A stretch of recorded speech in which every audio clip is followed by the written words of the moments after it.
네, 오늘도 감사가 넘치시기를 바라겠습니다. 오늘 말씀은 마가복음 11장 13절에서 14절 말씀입니다. 멀리서 잎사귀 있는 한 무화과 나무를 보시고 혹 그 나무에 무엇이 있을까 하여 가셨더니 가서 보신즉 잎사귀 외에 아무것도 없더라. 이는 무화과의 때가 아님이라. 예수께서 나무에게 말씀하여 이르시되 이제부터 영원토록 사람이 내게서 열매를 따먹지 못하리라 하시니 제자들이 이를 듣더라. 아멘.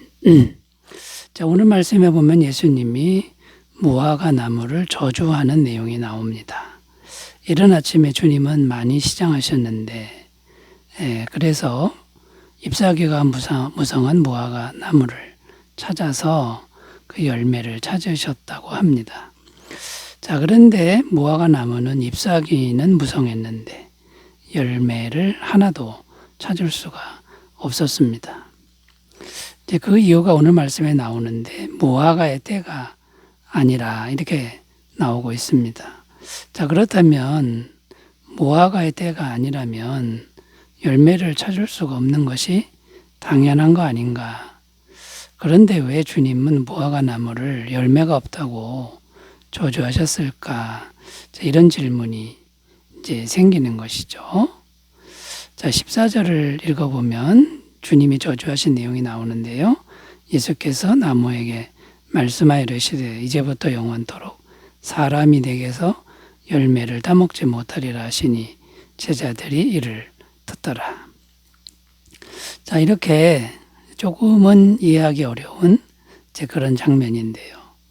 또 사랑의 주님이 무화과 나무를 저주하셨다, 이런 부분도 좀 의문점이 드는 그런 내용인데, 이 무화과 나무를 저주하신 것은 일종의 비유적인 사건이라는 겁니다.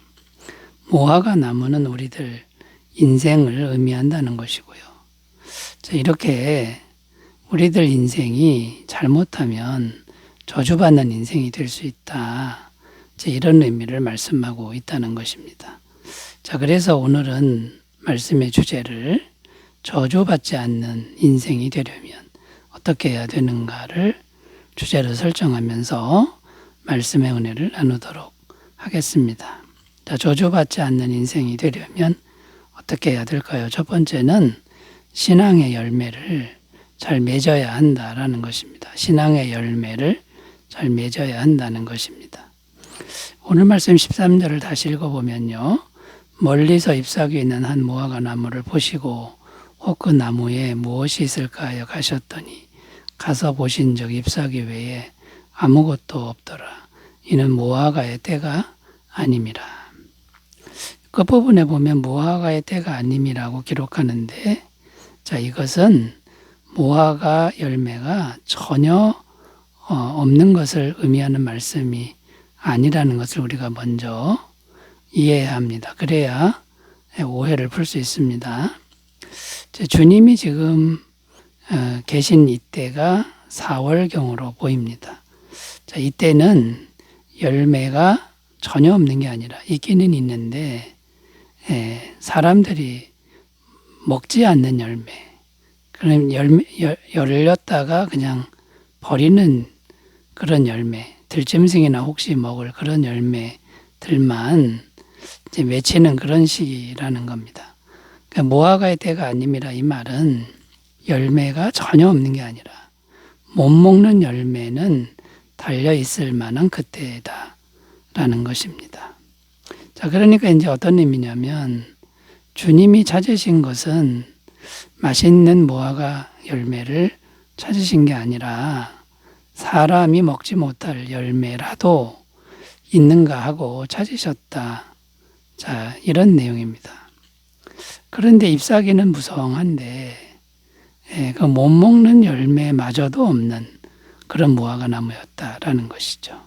이것은 오늘날 무엇을 의미하냐면 성숙한 신앙의 열매는 아닐지라도 설익은 신앙의 열매 같은 것을 우리들에게 원하신다라는 그런 말씀이 됩니다. 자, 그런데 신앙의 형식은 갖추고 있는데 못 먹는 열매, 설익은 열매, 그것까지도 아예 없는 그런 신앙인을 의미한다라는 것이죠.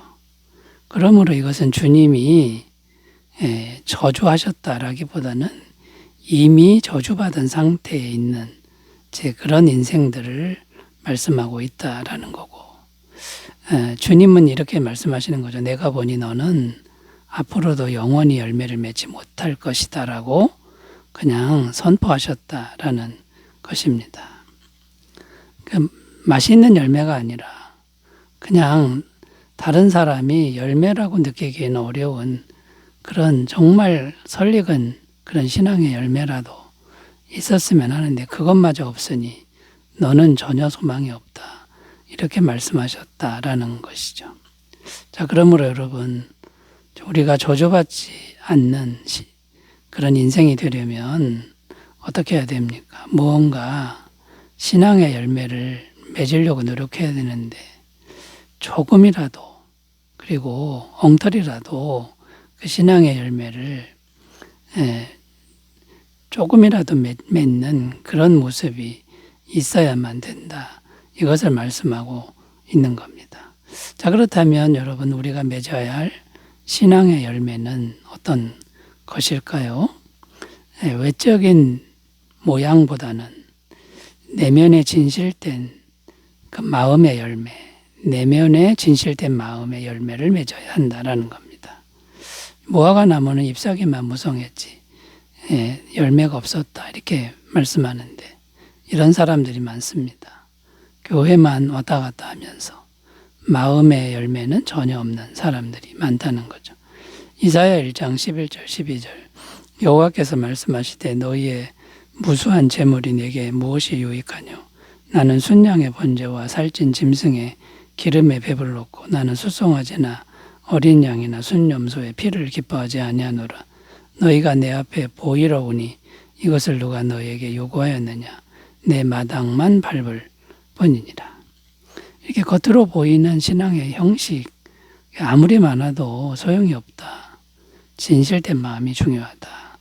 여러분 이것을 꼭 기억하시고 조금이라도 진실된 마음으로 주님께 한 발짝 더 나아가시는 귀한 삶이 되셨으면 좋겠습니다. 자, 두 번째로 가보겠습니다. 저주받지 않는 인생이 되려면 어떻게 해야 될까요? 두 번째는 사람이나 세상을 의지하지 말아야 한다라는 겁니다. 사람이나 세상을 의지하지 말아야 한다라는 겁니다. 예레미야 17장 5절 6절을 읽겠습니다. 여호와께서 이와 같이 말씀하시니라. 무릇 사람을 믿으며 육신으로 그의 힘을 삼고 마음이 여호와에게서 떠난 그 사람은 조조를 받을 것이라. 그는 사막의 떨기나무 같아서 좋은 일이 오는 것을 보지 못하고 광야 간조한 곳 건건한 땅 사람이 살지 않는 땅에 살리라. 자, 이 말씀은 어떤 내용이냐면 사람을 의지하면 그 인생은 저주를 받는 인생이 된다는 말씀입니다. 여기서 사람이라는 것은 세상 사람 그리고 세상 권력을 의미합니다. 그러니까 세상 사람이나 세상 권력을 의지하면 그게 현실적으로 더 나아 보이지만 결국은 저주받는 인생이 된다. 자, 이런 내용입니다. 그런데 당시 성전 안에 있는 사람들이 바로 이런 사람들이었다라는 거죠. 이들은 서로 결탁이 되어 있었는데 종교 지도자들은 장사꾼과 결탁이 되어 있었고 장사꾼은 열심히 돈을 착취를 해서 지도자들이 갖다 주었고 이 종교 지도자들은 로마 정보와 또 결탁이 되어 있었다라는 겁니다. 세상 사람, 세상 권력을 이걸 의지하는 사람들의 전형적인 모습을 보여주고 있다는 것이죠. 자, 이럴 때 저주를 받았는데 결국 이 예루살렘 성전은 역사적으로 AD 70년에 완전히 무너지게 됩니다. 흔적도 없이 사라지게 되었다라는 사실입니다. 사람과 세상을 의지할 때 저주받는 그런 결말을 맞이했다라는 것이죠. 자, 왜 사람을 의지하면, 세상을 의지하면 저주를 받는 것일까요? 이 세상에 어떤 사람도 죄인이기 때문이다라는 거고, 사람은 아무 능력이 없다라는 거죠. 로마서 3장 23절 모든 사람이 죄를 범하였음에 하나님의 영광에 이르지 못하더니 모든 사람이 죄인이라는 거고 마태복음 5장 36절 내 머리로도 하지 말라 이는 내가 한터럭도 희고 검게 할 수 없습니다. 죄인인 인생은 무능하다라는 거죠. 하나님 앞에 서면 아무것도 할 수 없는 그런 존재다라는 겁니다.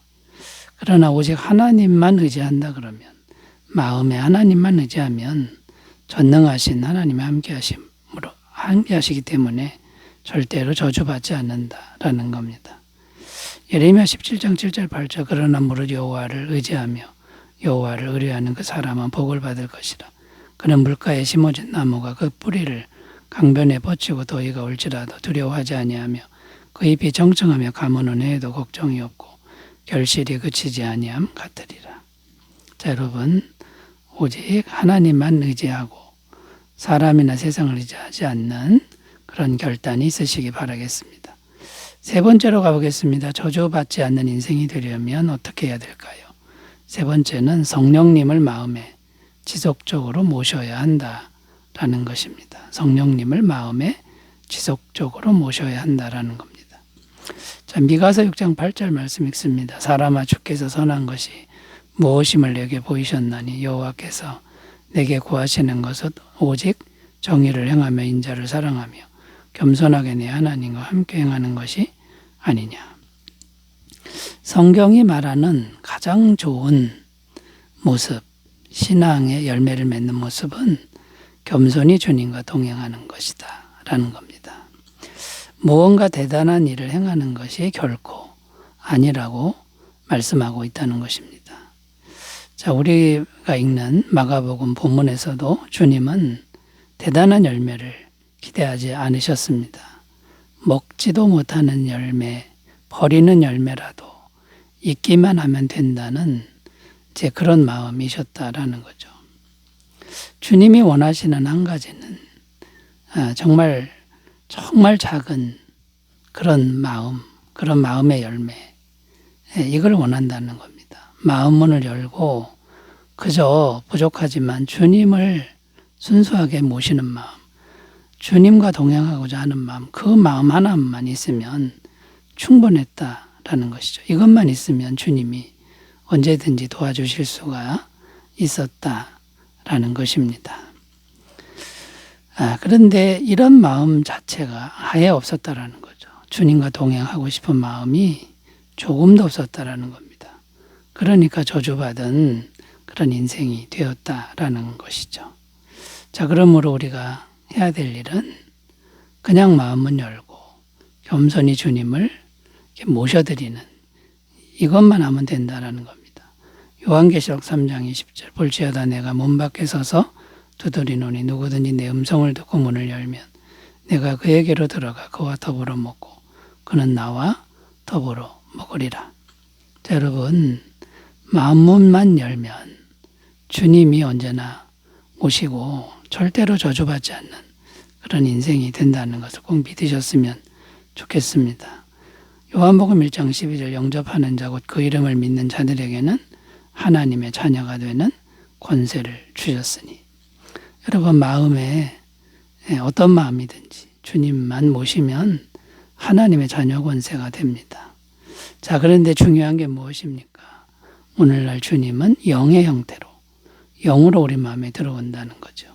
그러므로 우리가 모든 일에 기도하심으로 성령님을 마음에 항상 겸손하게 모시면서 동행하는 것. 이것이 가장 좋은 열매라는 것. 이 열매는 절대 놓치지 않기를 바라겠습니다. 기도합니다. 하나님 아버지 오직 주님만 의지함으로 저주받지 않고 축복받는 인생이 되게 하옵소서. 예수님의 이름으로 기도드립니다. 아멘. 기쁨이 충만하시기 바라겠습니다. 감사합니다.